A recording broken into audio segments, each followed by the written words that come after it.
warahmatullahi wabarakatuh. Perkenalkan, nama saya Marianite. Di sini saya akan menjelaskan tentang pengertian gangguan berbahasa.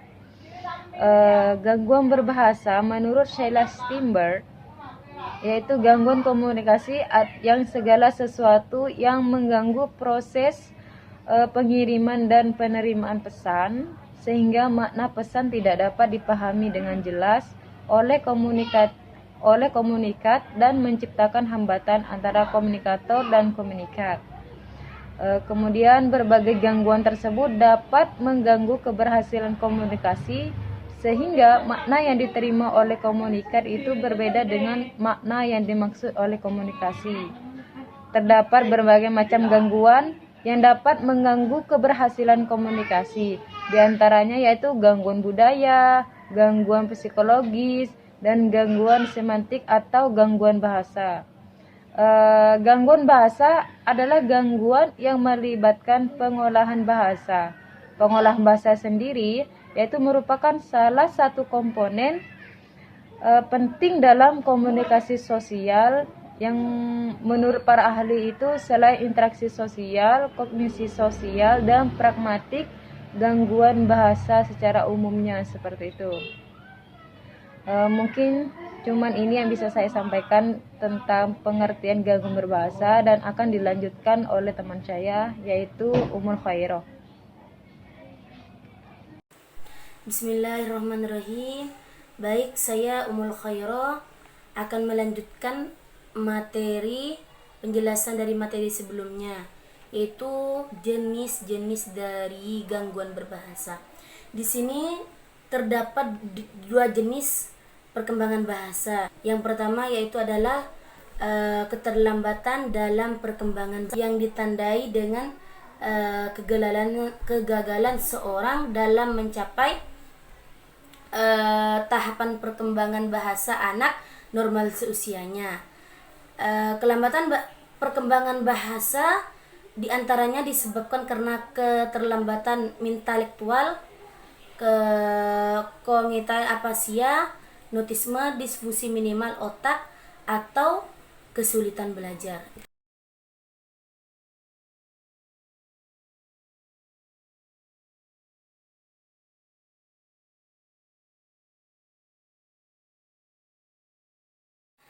Selanjutnya yaitu afasia.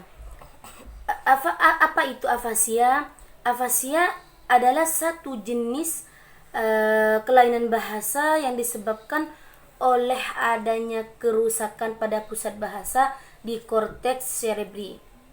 Dikarenakan adanya lesi di pusat-pusat bahasa di korteks cerebri menyebabkan seseorang itu mengalami kesulitan atau kehilangan kemampuan dalam simbolisasi baik secara aktif ataupun pasif. Selain keterlambatan dalam perkembangan bahasa dan afasia, juga terdapat beberapa bagian mengenai letak kerusakan saraf pada anak yang berkesulitan bahasa, yaitu yang pertama dikarenakan kelainan organ bicara. Kelainan ini meliputi lidah pendek, kemudian kelainan bentuk gigi dan mandibula atau rahang bawah, kemudian dikarenakan kelainan bibir sumbing atau deviasi septum nasi, adenoid, dan kelainan laring. Lidah pendek terjadi kesulitan menjulurkan lidah sehingga seorang anak itu kesulitan untuk mengucapkan huruf seperti huruf T, N, dan huruf I. Kemudian kelainan bentuk gigi dan mandibula itu mengakibatkan suara desah seperti huruf F, huruf V, S, dan huruf Z. Kelainan bibir sumbing bisa mengakibatkan, kemudian kelainan bibir sumbing bisa mengakibatkan penyimpangan personasi berupa rhinolaliperta, yaitu terjadi suara hidung pada huruf bertekanan tinggi seperti huruf S, K, dan huruf G. Kemudian yang kedua yaitu adalah disebabkan karena gangguan pendengaran. Anak yang mengalami gangguan pendengaran kurang mendengar pembicaraan di sekitarnya. Karena gangguan pendengaran selalu harus dipikirkan bila ada keterlambatan bicara.